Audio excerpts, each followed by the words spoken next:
Coming up on this week's edition of NCBA's Cattlemen to Cattlemen. Herd health is always a top concern for beef producers. So today, we're sharing valuable management tips from Elanco that can help cattle producers in the fight against bovine respiratory disease. And now, NCBA's Cattlemen to Cattlemen. Hi everybody, and welcome to NCBA's Cattlemen to Cattlemen. I'm Russell Nemitz.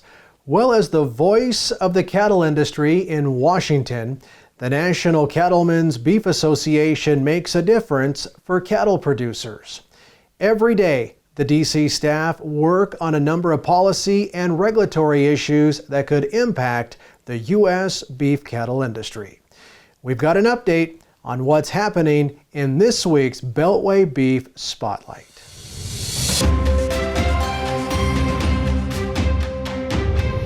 Hi everyone, and welcome to this edition of Beltway Beef. You know, we always have exciting things going on in Washington, D.C., and your cattle health team is no exception. We continue to work on your behalf, and even though some of our issues don't always end up in the limelight, we are still working on those. You know, it's crazy to think, but we are already beginning work on the next Farm Bill. In the 2018 Farm Bill, we were able to receive some Farm Bill animal health provisions. We look forward to extending those provisions in the next Farm Bill coming up next year. Additionally, we hope to expand the National Animal Vaccine and Veterinary Countermeasures Bank that we were able to successfully get funding for in the 2018 Farm Bill. We hope to expand that in the next version of the bill. To most of you, that would be known as the FMD Bank. That's important because if we were to have a foot and mouth disease outbreak, we'd want to make sure that we have that vaccine, those tests, et cetera, on hand so that we could rapidly respond to one of those outbreaks. You know, on the same topic of a foreign animal disease outbreak, we continue to work on our preparedness, control, and response for potential foreign animal disease threats to the U.S. cattle herd. We do things like working with the USDA Veterinary Science National Training and Exercise Program so that they're ready to respond to such an event if it were to occur. Additionally, we have representation on the National Animal Disease Preparedness and Response Program Board. And what we do with that group is to work to decide funding on various projects to help our industry be prepared for various foreign animal disease and foot and mouth disease programs. And then last but certainly not least that I'll mention today, we work with our cross-species foot and mouth disease working group. And that group ensures that we have a coordinated approach with our other protein groups that might be affected by a foreign animal disease outbreak. And as always, we remain engaged with the Secure Beef Supply Plan and their efforts to educate and prepare our industry through those initiatives so that folks like you, our cattle producers, have the tools and resources you need to prepare for a foreign animal disease outbreak. I encourage all of you to look into the Secure Beef Supply Plan, encourage you to look into the Beef Quality Assurance Program and how those two programs work together to provide the tools, resources, and biosecurity plans that you can implement on your operations. Again, we also work on the front of animal disease traceability. Lots of work continues to be done in that space, and we're going to work with USDA to ensure that an upcoming electronic identification rule is in line with our industry's needs and actually serves to improve traceback in the event of a disease outbreak. And so we want to make sure that what we expect is a proposed rule on electronic ID certainly fits with NCBA's policy that's set forth by the members like you each and every year. So we're going to work on that. We're also going to remain engaged in other areas of the animal disease conversation with groups like U.S. Cattle Trace and their upcoming meetings this fall to ensure that cattle producers have a workable and feasible traceability program, animal disease traceability program across the country that serves us if we need it. And then finally, our team is actively engaged on the world landscape, specifically with the World Animal Health Organization, known as the OIE. We assist the U.S. delegation and continue to work with them to ensure that we preserve the use of antimicrobials for prevention, treatment, and control of disease by improving stewardship around the globe to slow the spread of potential antimicrobial resistance, and also to educate and to put forth the work that we do each and every day as cattle producers in regards to antibiotic stewardship, making sure that the world knows what we do to slow potential resistance issues. So all of those things, lots of work moving in the animal health front or in the cattle health front on your behalf here in Washington, D.C. If you ever need anything or have any questions, please reach out to your team. If you'd like to stay up to date on all the key issues and events from Washington, D.C., one way is by becoming a member of NCBA.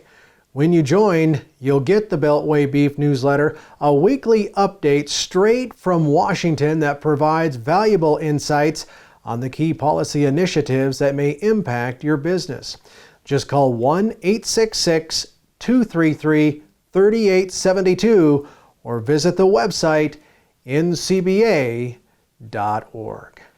For cattle producers in every part of the country, Bovine Respiratory Disease, or BRD, remains a big challenge. Commonly known as shipping fever or pneumonia, BRD is without question one of the costliest diseases in the cattle industry today.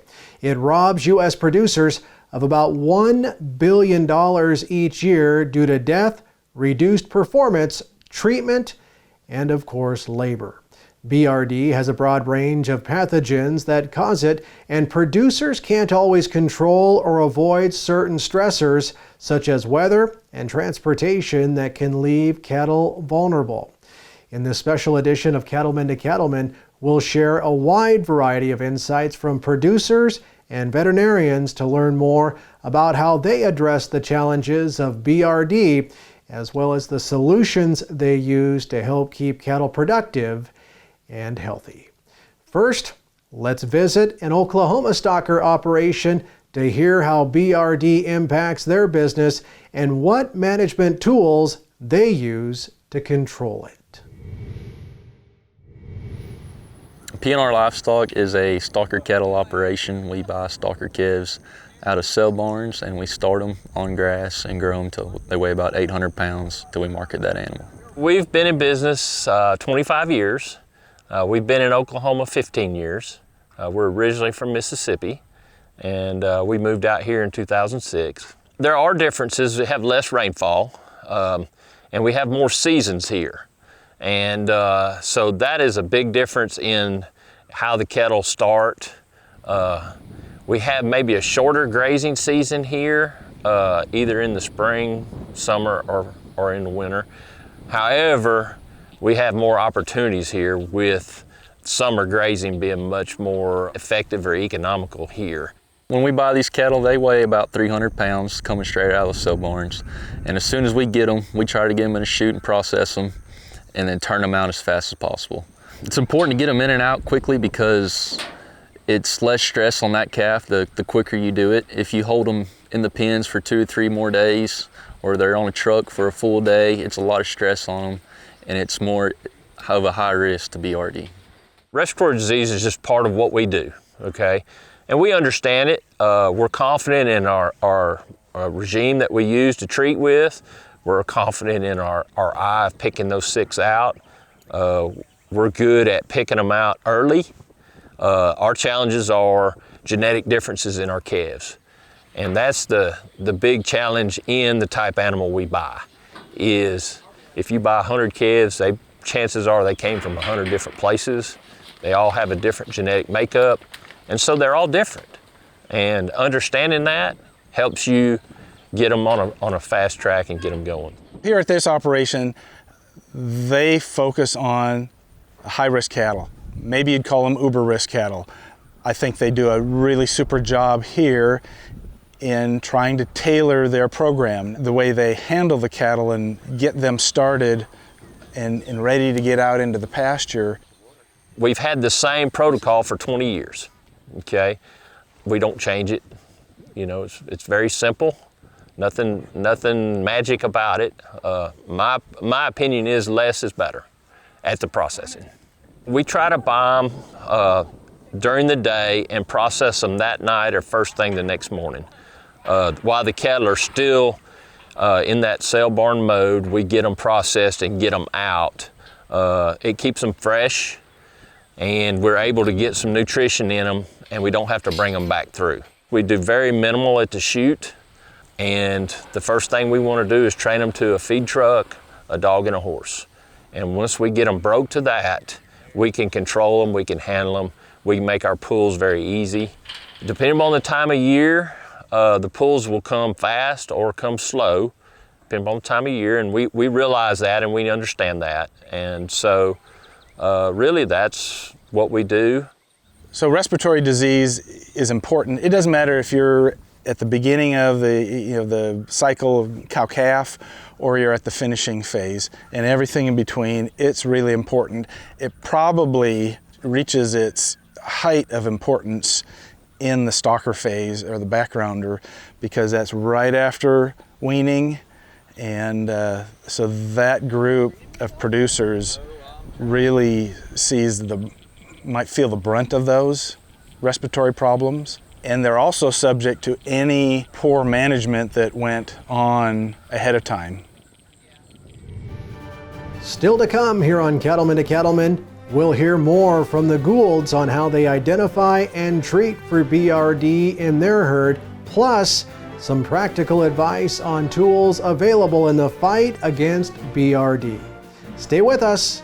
We'll be right back. Are you ready for a better shot at profitability with a more consistent, more efficient cow herd? Then don't miss out on the maternal edge offered by Gelbvieh and Balancer Genetics. Stayability and longevity is really a strength of the Gelbvieh breed, and when these cows can remain in the herd 10 years or thereabouts, they return a lot of dollars to the producers. Research shows Gelbvieh cows will stay in your herd longer with greater fertility and more pounds of calf weaned. It's the ability of that cow not only to have that calf unassisted, but to own that calf, to stay right there with that calf, to do whatever's necessary to get that calf going no matter what. No breed we work with does a better job of owning that calf and making sure that she's going to take care of than the Gelbvieh breed. For cow-calf producers, the maternal traits offered by Gelbvieh and Balancer Genetics are the smart, reliable, and profitable choice. Find out more at the website gelbvieh.org.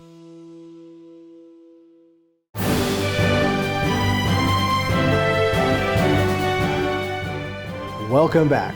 Well, today we're taking an in-depth look at bovine respiratory disease and some of the effective ways that producers can use to help manage it. Let's head back to Oklahoma for more from the team at PNR Livestock. We've been in business 25 years. We've been in Oklahoma 15 years. We're originally from Mississippi, and we moved out here in 2006.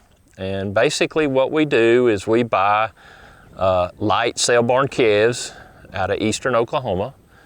We bring those cattle in, and then we start them and graze them and turn them into feeders, and then we'll either sell the feeders or feed them ourselves once they reach that feeder weight.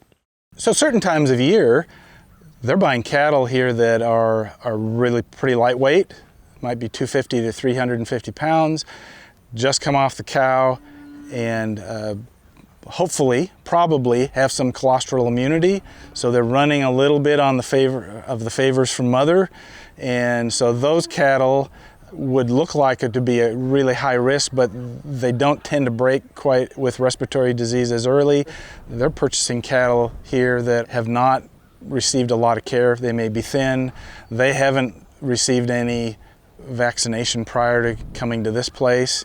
So they are wide open. They're a little older, so some of the colostral immunity has declined. That incidentally happens at about 6 months of age, 5 to 6 months of age.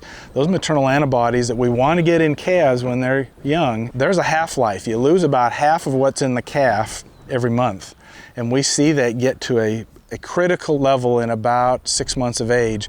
So when you're buying calves of that age and they've had no other preventative help in the form of vaccines, then we start having an opportunity for respiratory disease to get a big foothold. And then you're moving them and putting them through, hauling them through a sale barn, lots of stressors, and then we have the intersection of a lot of problems, and that's when we get these explosive respiratory events. When I'm looking for BRD in a calf in a herd, most of the time we're either driving them up to the bunk or they're at the bunk, and they're either last in line or not eating. So when I get up to the bunk, I ask myself, is that calf looking at me, or is he sick and doesn't feel good? And 99% of the time you can tell that that calf doesn't feel good. It's just something that you learn. You develop, when you see those cattle and you see them every day, you know their habits. If they're first to the bunk, last to the bunk, and any change in that habit that they have, you understand that's the onset and that's the beginning. And the talented people can see that. And the secret to respiratory disease is getting the antibiotic in there before you have a lot of lung damage. And that's the trick to it. Depending on the time of year, but we have the same protocol. When we diagnose that animal as the onset of BRD, we will treat with antibiotic. And we mark that calf. We've got our own little marking system, so we know what we gave him. If he's a retreat, we pin him, we give him a different antibiotic, a different class, mark him again and get him out of that group.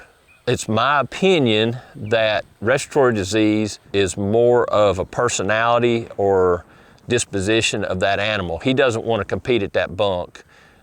He's almost like an introvert, and so he doesn't want to compete. He wants to stay back, and then the respiratory disease takes over because he's stressed. If you get him out and get him with his contemporaries, they seem to go on. And so we don't continue to use antibiotics. If we can get them to a different environment with their contemporaries, those cattle seem to respond and go on and do very well. Talking about the Elanco portfolio, we've got a number of tools in our toolbox. When we look at the anti-infectives, antibiotics, there are a number of products. The product that most people, it's been around for a number of years, Micatil, Baytril, and some of the newer entries into this portfolio is Increxa, tulathromycin, Loncor. We've got an opportunity to look at different classes of antibiotics that we can use in a respiratory disease situation. Again, we want to be smart when we're using them. I would recommend that, again, keeping track of what cattle get treated. That has to do with withdrawal and some food safety issues, but some of it is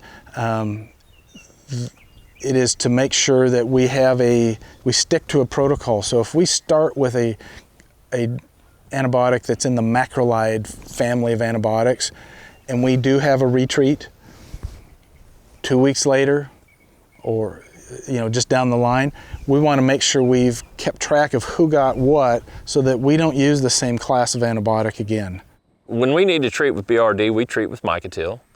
It's been around a long time, and we understand that. It works really well on these light calves, and it gives us flexibility to treat and have response. So when we use Micatil, one of the things that we like about it, we get response within 6 hours. I mean, as far as a visual response from that calf. If he doesn't respond, it's not the antibiotic's fault. It's his genetic makeup and not able to handle the challenge that he was presented with the BRD. And so we understand that, but that's a small case. Like I said, we will understand that if within 6 hours that calf is back going. Some of the questions I get about BRD are, what's your new product? What's new? But certainly I see a lot of producers looking for a silver bullet in a bottle. And they really, I don't know that, I guess I would say they don't exist. Again, I'm back to the idea of we've got a lot of tools in the toolbox. They do work well, but we can overcome the best vaccine program with poor management.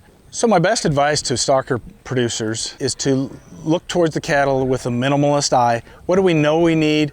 We worry about viruses, IBR, BVD. You certainly can get a modified live vaccine with a 3-way product like that.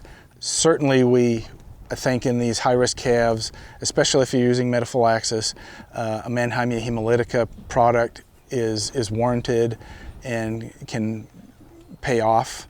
Again, we don't want to use products we don't need. The more antigens we throw at a calf, the more expensive it is biologically to that animal. And so I want their immune system to focus on what's important. Again, it's just a tactic to help these calves have the best experience and get going like they should. Still ahead, we'll have more insights on BRD and some of the most effective strategies you can use to battle this costly disease. Stay with us. There's more NCBA's Cattlemen to Cattlemen right after this.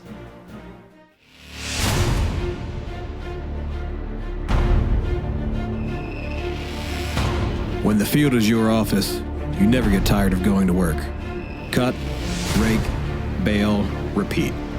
New Holland offers the power and versatility to get through the day. From small squares to large squares and everything in between, New Holland has you covered. Visit your local dealer today to find out more. New Holland. From the very beginning, Ritchie has been dedicated to one thing: helping people deliver fresh, constant water to their animals. Today's Ritchie waterers rely on a valve design that remains much the same as it was in 1921. It's a simple idea. Do it right, and the rest will take care of itself. We never set out to create a company that would be around for 100 years. We just wanted to create something great.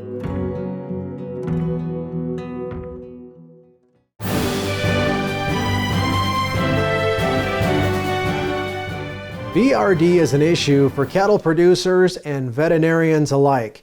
In Oklahoma, Dr. Timothy Starks owns a mobile veterinary practice, Starks Veterinary Services, and he has his own cattle operation, Starks Cattle Company.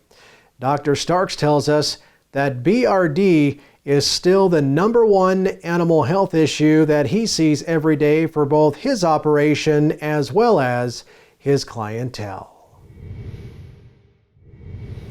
My business, my veterinary practice is a little unique to most because I'm not only a veterinarian and a stocker producer. I owned a livestock auction for 20 years, and I currently now spend about half of my time as an order buyer, a livestock dealer, helping procure these animals and put them together for my clients. So my cattle operation, we primarily deal with lightweight, unweaned calves that we purchase from all regions of the United States, different classes of cattle, some very high-risk calves, some calves that are highly vaccinated and coming straight off ranches. But our typical purchase is an animal weighing between 400 and 500 pounds, and we try to make those cattle weigh 800 to 900 pounds and then market most of them to go to the feed yards. The reason why we buy the lightweight calves and commingle and put them together is we can add value to them ourselves by getting their health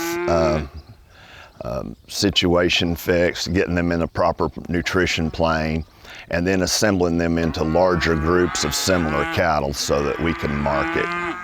BRD is still #1 issue for the stocker producer. Obviously, many influences affect the time of year and how hard the push is or how hard the morbidity rate is for us. But year in and year out, that's still going to be the #1 issue that we have to face as far as getting our cattle on their feet and gaining weight and moving forward. So we're in a really, really tight margin business. The market dictates that there's a small margin for the stocker producer to make his profit in this business. And so if we don't manage BRD properly, it can become a very large, unexpected expense and take all of the profitability for the next 6 months of production away from our producer. There's many, many steps along the way of handling these cattle from when they leave their ranch of origin till they land at a stocker operation like this. And certainly vaccination or proper vaccination is important. But in my opinion, over the last few years, the other steps have played a bigger role in the success of a stocker operation. It starts the morning they're pulled off the cow. Proper handling in the sorting facilities, transportation, certainly for us, weather dictates a lot about how we're going to handle these cattle when we get them. And without a doubt, proper nutrition. If we push on these cattle too hard in the early days, we're going to create some of the respiratory problems that come later on. So when we receive the calves, we obviously put them through a vaccination protocol with a first round of shots and booster vaccinations. We used viral vaccinations, the clostridials. Seasonally, we vaccinate for such things as pink eye and foot rot. We do the deworming and the external parasite control. And typically, unless the cattle have a good background of having those shots prior to us receiving them, we'll recommend to our clients or for our own selves, we'll go back and follow up and booster all of those products again. We just need to get them ready for the next stage in their life, whenever nutritionally they're going to be pushed and demands are going to be put on them from a health perspective. So for us to be successful in a weaning program or a stocker operation, we have to keep our cattle a little bit hungry for the first few days. If we ever catch them and get them full and get them relaxed at the bunk, we typically are going to have health issues in 10 days to 2 weeks. So the cattle that are standing behind us that are walking and bawling this morning, that's on purpose. We want those cattle, when we show up to feed in the morning, we want those cattle responsive. We want them to come to us. That helps us evaluate health problems and other issues that's going on in the pen. Proper nutrition or balance in their gut is very, very critical to our success with respiratory disease and other issues. Still ahead here on Cattlemen to Cattlemen, we'll hear more from Dr. Starks about his efforts to battle BRD. That story when we return, so stay with us. Hi everybody, I'm Tom Elliott with John Deere.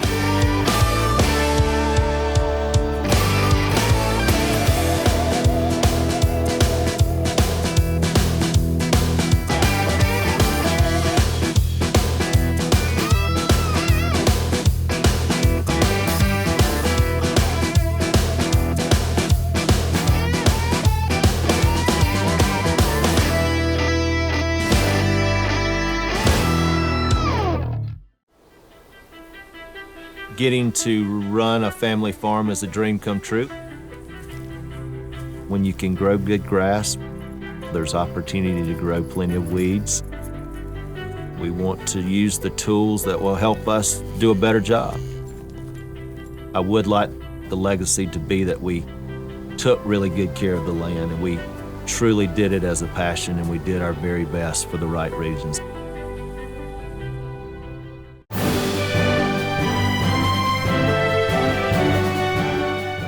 Welcome back as we dig into the topic of bovine respiratory disease and learn more about tools and techniques that can help control this costly disease.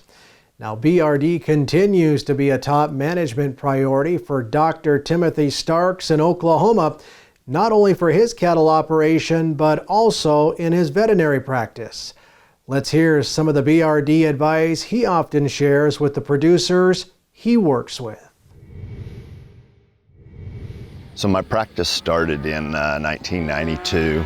I did a mixed animal practice at that time and developed an interest in more of a mobile or ambulatory practice dealing primarily with stocker cattle. So over the last 25 or 30 years, I've adapted my practice and now it's primarily a consulting practice dealing with small to medium-sized stocker operations and a few small finish yards.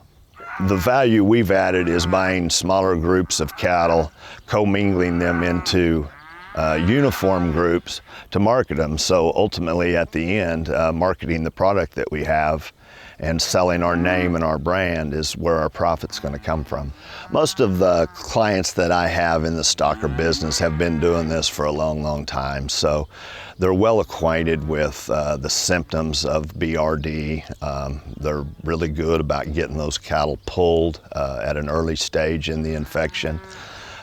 Most of our questions come with regards to treatment, and if I see any trends in treatment products and what's working well for us. So, as a veterinarian producer, if I had to send a take-home message with my producers about this business, I would tell them that, first of all, it's a management business.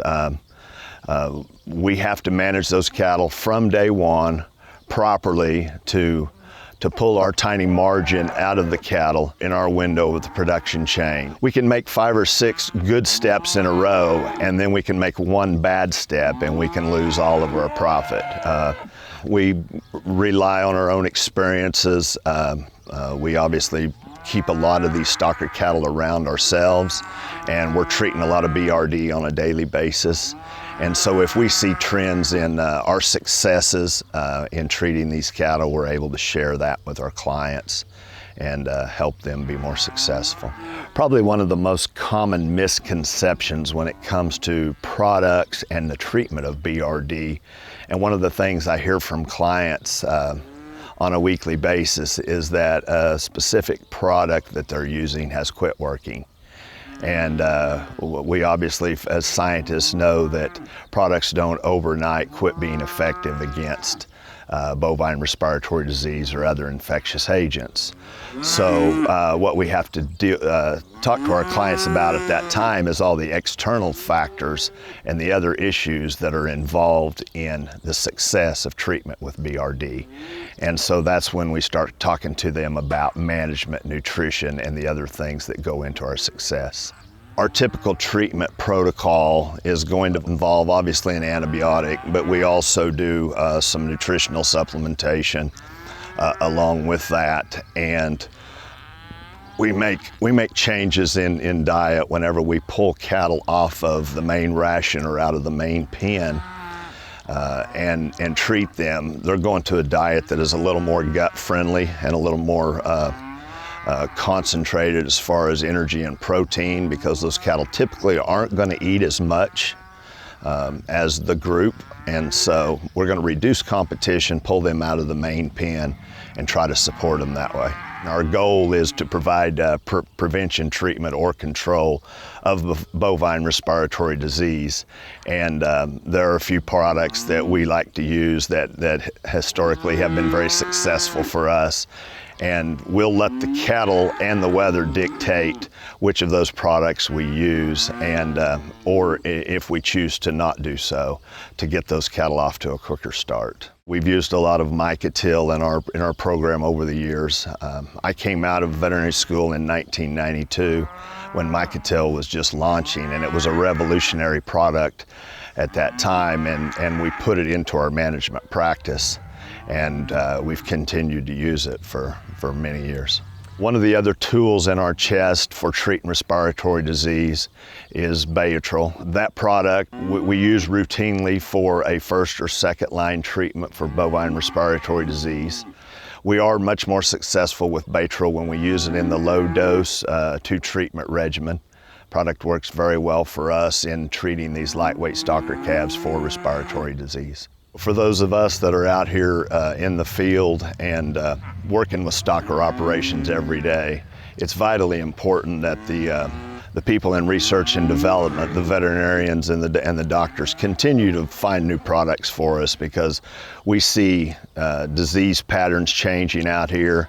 Obviously, with regards to the parasites, we're seeing trends in our ability to do a good job using the current products. So we certainly, as an industry, don't ever want to stop research and development and hunting new products and new ways to protect our cattle herd.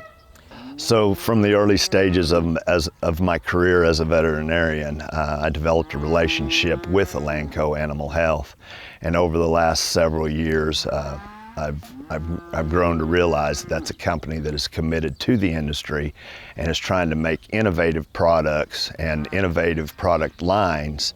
And so as a consulting veterinarian and as a producer, a company like Elanco is somebody that I'm going to want to build an alliance with and a relationship, because I know they're going to be there for me if I have problems going forward. If you'd like to learn more about Elanco's full lineup of products, including those that can help you manage bovine respiratory disease, visit the website elanco-livestock.com. Still to come on Cattlemen to Cattlemen, we'll hear from our good friend Baxter Black, plus more valuable tips on how to manage your operation against BRD. Stay with us. We'll be right back. Cattle producers across the country work hard to care for their animals and their land. The USDA's Natural Resources Conservation Service is there to help. Find out how you can work with NRCS to develop a conservation plan for your operation. Find possible funding resources for implementing conservation practices, or get free expert advice on ways to improve your farm or ranch. Visit the website nrcs.usda.gov today.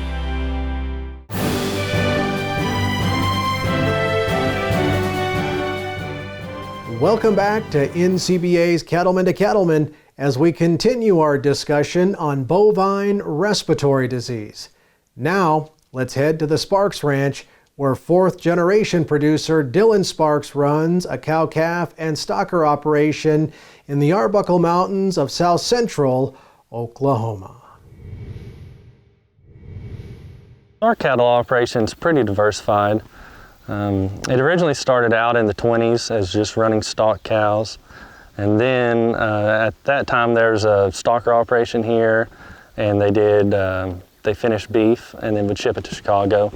So since then we transitioned almost primarily cow-calf until the last 10 years. And in the last 10 years we've gone more towards staying with cow-calf as our base operation, but we've added a stocker operation. We retain ownership on our own calves, so we'll wean them and take them through the stocker operation. And then more recently, we've gone into more of adding a cell-born stocker operation. So we'll buy some higher risk cattle out of different cell barns and put them together into load lots. And primarily we'll get them in and we'll straighten them out, and then we'll go out on native grass with them for the summer, or we can go to wheat in the winter.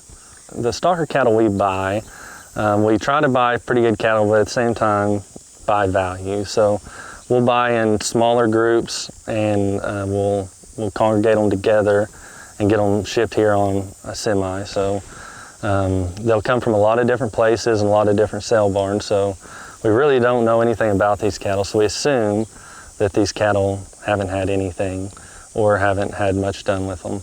But typically, the cattle we're buying are between 450 and 650 pounds. Well, bovine respiratory disease is the #1 issue that we face in the stocker backgrounder segment, where we're taking calves oftentimes from small cow-calf operations and producing larger groups of them to prepare them for finishing. And with that comes some bovine respiratory disease. And so it's a big part of what we do, and it's a big part of what keeps veterinarians and their producers up at night. BRD for us, I really consider it two different segments of concern. So with our home-raised cattle, we know that they have a really solid vaccination program throughout their entire lives, with cows and with calves. So before we added the higher risk yearling operation, I really didn't give BRD a lot of consideration, because we take care of that preventatively with vaccinations. So it's really not something we talk a lot about with our home-raised calves, because as a percentage, and when we wean our home-raised cattle and keep them as yearlings, we're going to be less than 1% treatments for any kind of respiratory whatsoever. So it's not a big concern for us, and where it's turned into a big concern is when we add this other layer. So we're buying the higher risk cattle, and it's a totally different management objective, because those cattle haven't had anything preventative. Some of them haven't had anything preventative. So it's something that we've really started focusing on with those cattle. And I personally am learning a lot about BRD and control and management and treatment with the high-risk cattle. We deal with BRD because in bringing in cattle from a lot of different operations, there might be some pathogens that are present on some and not others. And so when we bring them together in one place and they share those pathogens, obviously we can get disease. We're also doing that commingling at a time when the animals are stressed, maybe from weaning and transportation. And BRD becomes our number one labor issue. It can affect our profitability. Historically, when we receive calves, we would go into the pens to identify the sick cattle so that we can pull and treat them in a timely manner. And the assumption was made that they're sick cattle and then the rest of the cattle are well. We're transitioning now to where we're actually trying to manage the wellness of cattle instead of sickness, which means that we're going into a pen and there may be some animals that are fully well and there's some that are sick. But if we can manage those in the middle better to push them towards wellness instead of spending all of our time and resources on treating the sick animals, then we're seeing more success. I want producers and veterinarians to look at bovine respiratory disease, or BRD, not as a disease, but as a symptom. It's actually something that our systems produce, and we're going to have to expand the way we think about it in order to manage it more effectively in the future. When I step on an operation, oftentimes they're hyper-focused on the BRD that they're dealing with right now. And instead of going where they want me to go into that microscope and swabs, oftentimes what we really need to do is expand it and look bigger. Maybe even outside the gate of that operation. So it may be that we can make a bigger impact in change in procurement or in working on some of the skill sets that their people have, and not just make it a pathogen focus where we're chasing bugs, but where we're looking at it in a more systemic way. The place where I think we've seen the most improvement in BRD, or reduction in the number of BRD cases, is where we're able to improve husbandry and management. And a big part of that is taking ownership of BRD instead of thinking that we're a victim of it. And that means that we look at everything within our system. We look at our procurement, we look at our nutrition, we look at our pen environmental conditions, how many animals we put in a pen, maybe to look more internally into things that's within our control that are increasing the stress and disease exposure on the cattle. When I have any questions with my program or our protocols, I feel really confident reaching out to Elanco representatives. I have a really good relationship with them, and they're very easy to work with, and if I have any problems, they're quick to get an answer to me, and it's very easy to get them here to the ranch and walk around in the pastures and look at the cattle and talk about the problems or talk about the issues and come up with a solution that works and works quickly and works right now. Recently, Elanco made a significant addition to our BRD portfolio with Increxxa telithromycin, the #1 drug in the United States for both the control and treatment of BRD. I like the Increxxa to treat for BRD because it's extremely effective. It's in cold weather, you don't have to deal with syringeability. And then another problem I have on my operation is I'm out in large pastures. So if I have a problem later in the system with my high-risk cattle, I may be 2 miles from pens, and I may be far away from any way to get to the cattle. With Increxxa, I can treat cattle and solve my BRD issues. At Elanco, we're blessed to have such a broad portfolio of not only products, but people and our knowledge solutions on the data and information management side. In the antimicrobials, instead of just having 1 or 2 products and having to work with veterinarians and producers to try to always make those fit, we go out there and we look at what their needs are, and we have multiple products in multiple classes, and we can fit the proper solution in there. But the thing that really sets Elanco apart is we're not a product company. We're also a knowledge solutions company, and we're really a people company. We bring the best technical expertise in the industry to veterinarians and their producers across the United States. Now when we come back, it's time for a weather update with meteorologist Matt Makins, plus a visit with our good friend Baxter Black. So stay with us. We'll be right back. Did you know that Prefert makes over 1,000 different farm, ranch, and rodeo items? And now, thanks to Prefert Direct, it's easier than ever before to get access to every item Prefert makes delivered direct to your local dealer. For more information about Prefert Direct, visit us at prefert.com. Prefert, America's #1 name in farm, ranch, and rodeo. We know you're up before the dawn because the cattle rise before the sun. And you spend long hours in the saddle because the herd isn't always over the next rise. And you care for the land because you know it takes care of your family. And we know you do great work. And it's time to tell that story to the marketplace. IMI Global is here to help you do just that.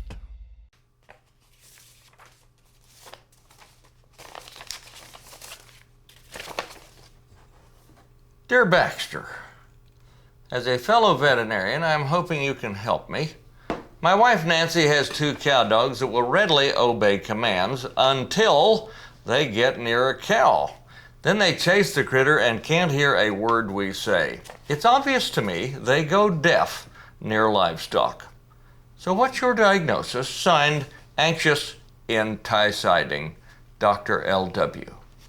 Dear L.W., I am pleased to inform you that your wife's 2 cow dogs are suffering from a malady that is common in blue heelers.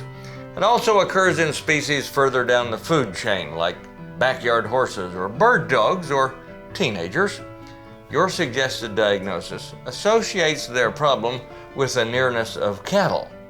However, research at the NASA Cow Dog Behavioral Institute in Kabul, Missouri, indicated a relationship more closely related to the proximity of the dominant figure, i.e., the greater the distance between the master, which is you, and the dog, the less your influence.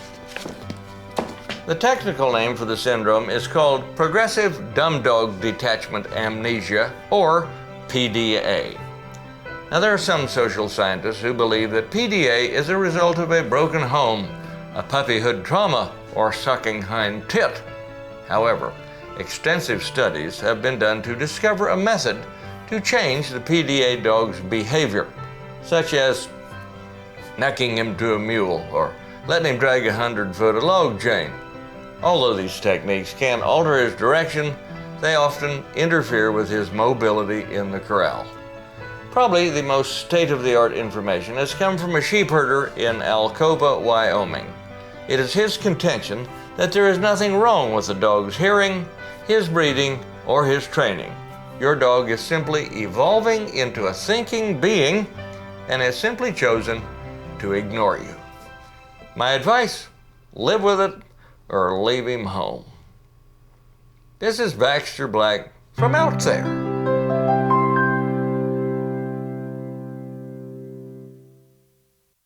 In the world of cattle vaccines, when you see fewer reactions, you'll notice healthier cattle and higher profits too. Because sometimes good protection is about what you don't see. Protect your productivity with cattle vaccines from Merck Animal Health. Proven to cause fewer reactions. You'll like what you see. Our trusted portfolio is just one more way Merck Animal Health works for you. Talk to your veterinarian and visit cattlefriendlyvaccines.com to learn more.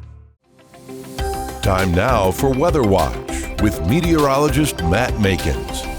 Matt Makins here with this week's Weather Watch. I hope you're well. We're going to touch on the drought. It improved quite a little bit in some cases throughout the month of August, and I'll point out those areas. And then still how we relate that to hay and corn areas that remain abnormally drier in drought conditions. And then the third thing we're going to touch on is the fall outlook. The weather conditions expected from September through November. There's going to be some promise in some areas, and I'll have that for you in just a moment. Now, as far as the last 4 to 6 weeks or so, we have continued to see some improvement in drought conditions for the desert Southwest. That's due to the monsoonal moisture there. Most of that area remains in drought, but we've seen the drought conditions improve subtly there. The biggest improvements came in Minnesota and northern Iowa, as far as extreme northeastern South Dakota. So we've had a fair amount of water. So as far as just looking at drought conditions, Quite a bit of drought has improved in parts of the Corn Belt there. Speaking of corn, we'll bring in hay as well. Hay and corn in drought. Let's touch on that for a moment. We've done so previously on Cattlemen to Cattlemen throughout the course of the summer. Hay area shown in green. You overlay the drought on top of that. In total, it equates to about 36%. 36% of our hay areas remain in drought, and that number has not changed much at all during the course of the summer. It's been pretty steady there. Now, as far as corn, highlighted in the green areas for our corn-producing counties, you overlay the drought, and again, there has been some improvement in Iowa, Minnesota, and extreme northeastern South Dakota. So now, corn areas, there's only 32% of those areas in drought, and that number is down 5, 6, 7 percentage points throughout the course of the summer from previous highs. So it's now at its lowest point since early June. That's good news. Valuable moisture. Speaking of moisture, let's look for more. So as we touch on the September to November outlook, we'll do so in terms of precip. And I'll phrase it to you in this way. The probability of being drier than average will be in the areas closer into those deeper red shades, like what we have across the western U.S., parts of Kansas and Oklahoma, as well as Missouri, Wisconsin. The northern high plains and upper Midwest likely to be drier than average for the fall. Conversely, look for the greener shades. The deeper into those greens you become, the more likely you are to have a wet fall. And that'd be sections of Colorado, mostly the eastern plains, parts of northern New Mexico, parts of the central and northern Rockies, and perhaps some areas of the Corn Belt. But by and large, the Corn Belt, upper Midwest, hit and miss moisture throughout the course of fall. We'll see you on the next C2C. Well, today you've heard a lot of great information about how to manage a continuing problem facing beef producers, bovine respiratory disease. And we want to thank Russ and Jacob Gould, Dylan Sparks, as well as veterinarians Dr. Tehar, Dr. Faulkner, and Dr. Starks for their insights and expertise. That wraps up this edition of NCBA's Cattlemen to Cattlemen. Thank you so much for spending time with us. And we'll see you again next week right here on RFD TV.